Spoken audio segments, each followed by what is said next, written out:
If you're considering having knee replacement surgery, make sure and watch this video.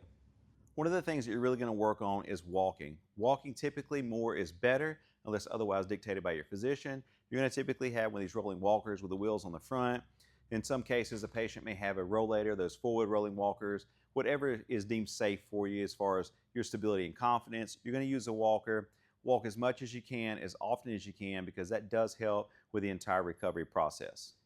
Next, we're going to work on activating the quadricep. This is typically the only time that I have my patients put something behind their knee.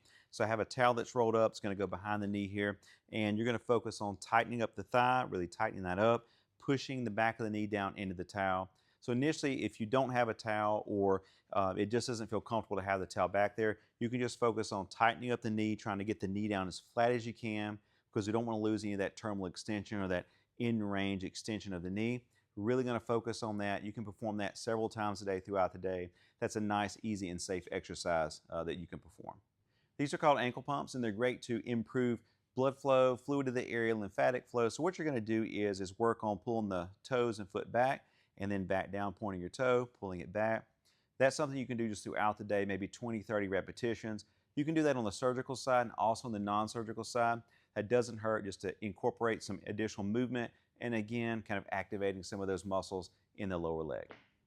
To start working on range of motion, to bend your knee, what you're going to do is take a towel. You can put this around the bottom of the foot, and you're going to focus on sliding the foot back, and you can kind of help pull with the towel, and then work on sliding it back out, pull that back again.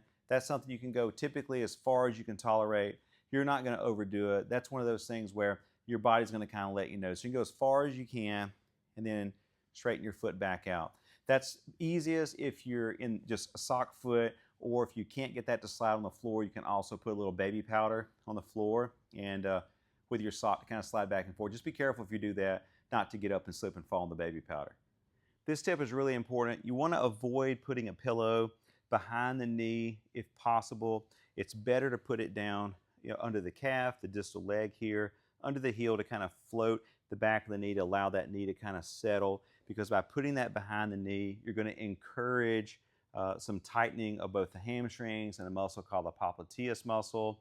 So we don't want to do that. So if possible, put that down underneath the lower leg area and just kind of let the knee float.